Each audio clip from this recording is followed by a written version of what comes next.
పిల్లల్ని తిట్టడం సులభం, ఫలితం మాత్రం అనూహ్యం. అవునండి, నిజమే.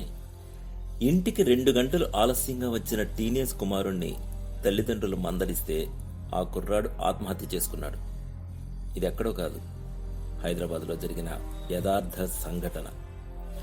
తల్లిదండ్రులు పిల్లల నడవడికను సరిచేయాలని ఆందోళన చెందడం మంచిదే, కానీ పిల్లల వయసును దృష్టిలో పెట్టుకుని వారి పొరపాట్లకు కారణాలను తెలుసుకోకుండా, వారు చెప్పేది అర్థం చేసుకోకుండా తిరితే అసలుకే ప్రమాదం వస్తుంది. టీనేజ్ పిల్లలతో తల్లిదండ్రులు ఎలా వ్యవహరించాలి చూద్దాం రండి. ఇంటర్ చదివే కుర్రాడు కాలేజ్ అయిపోయాక 2 గంటలు ఆలస్యంగా ఇంటికి వచ్చాడు. ఓకే, మరి తల్లిదండ్రుల ఆలోచన ఎలా ఉంటుందంటే, ఆ టైంలో వీడు టైం వేస్ట్ చేస్తున్నాడు, ఏ పనికి మాలిన బ్యాచ్తో తిరుగుతున్నాడో ఏంటో, ఏదో సినిమాకి వెళ్ళి ఉంటాడు, ఇలా అయితే వీడు ర్యాంక్ తెచ్చుకున్నట్టే, వీడు ఎన్నిసార్లు చెప్పినా మారడం లేదు, ఈవేళ వీడికి బాగా పడాలి. తల్లిదండ్రుల ఆలోచన. మరి కుర్రాడు ఆలోచన, ఉదయం నుంచి సాయంత్రం వరకు క్లాసులు చాలా స్ట్రెస్గా ఉంటున్నాయి, కొంచెం కూడా రిలాక్స్ అవ్వడానికి లేదు. మా బ్యాచ్ అంతా కాసేపు బేకరీకి వెళ్దామన్నారు. నేను వెళ్ళకపోతే వాళ్ళు నన్ను ఐసోలేట్ చేస్తారు, అలుగుతారు, బ్యాచ్ నుంచి కట్ చేస్తారు. అందరూ వెళ్తుంటే నేనెందుకు వెళ్ళకూడదు? వెళ్ళిన తర్వాత ఇంటికి వెళ్తా. 2 వెర్షన్లు సరైనవే, కానీ ఒక వెర్షన్ వారికి ఆధిపత్యం ఉంటుంది, మరో పక్షం వారికి ఆందోళన ఉంటుంది.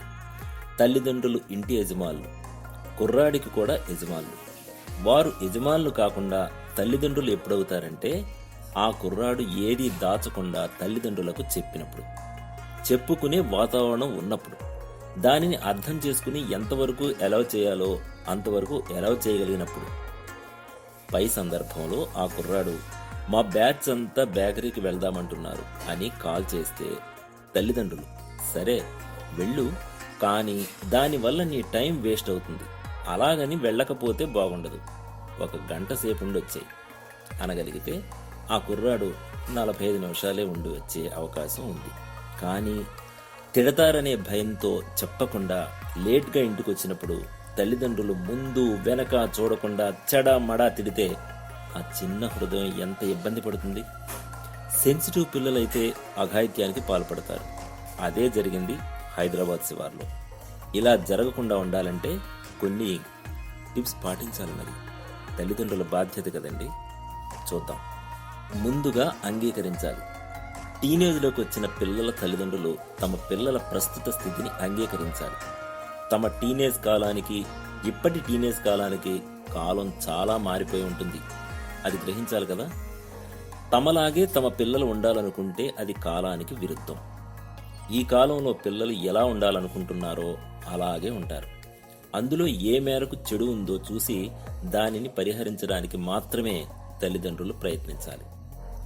మరొక విషయం, పిల్లలకు సవాళ్లు.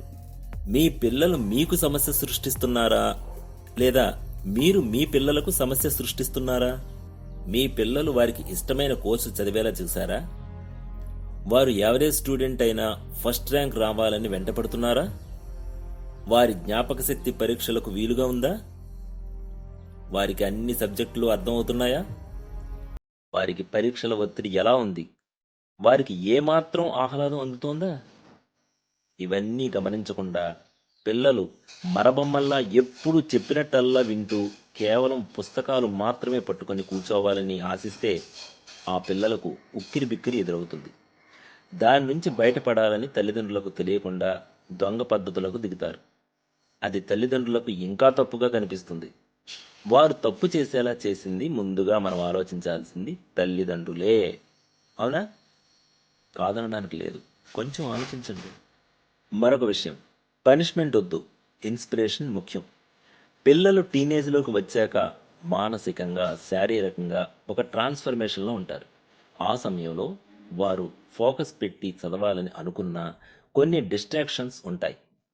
అంతేగాక ఈ సమయంలో వారు ఎన్నో సందేహాలతో, ప్రవర్తనకు సంబంధించి సంశయాలతో ఉంటారు. తల్లిదండ్రులు ఎంతో సన్నిహితంగా ఉంటూ వారితో సంభాషిస్తూ ఏదైనా మాతో చెప్పి చేయండి అనే విధంగా మాట్లాడితే చాలా సమస్యలు తీరుతాయి.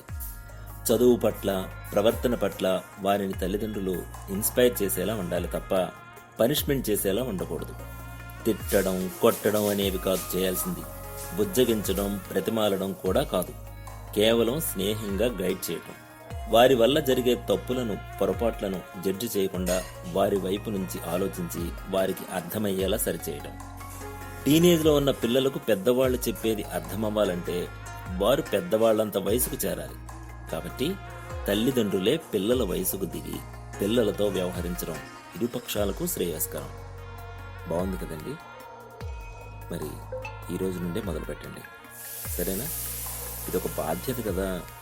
పిల్లలు ఒక స్థాయిలో ఉంటే సంతోషించిన తల్లిదండ్రులు ఉంటారంటారా?